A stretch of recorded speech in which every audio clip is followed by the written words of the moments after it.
29 અને 29મો શ્લોક.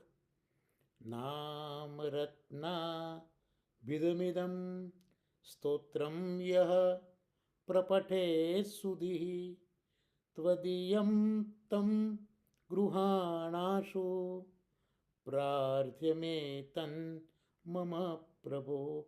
આ છેલ્લા શ્લોકમાં શ્રી રઘુનાથજી હવે શ્રી ગુસાઈજીને વિનંતી કરે છે કે હે પ્રભુ, મારી આ પ્રાર્થના છે કે જે બુદ્ધિમાન ભક્ત આ નામ રત્નાખ્ય સ્તોત્રનો શ્રદ્ધાપૂર્વક પાઠ કરે તેને આપ જલ્દીથી તમારો કરી અને તેનો સ્વીકાર કરજો. આવી રઘુનાથજીએ શ્રી ગુસાઈજીને આપણા માટે વિનંતી કરી.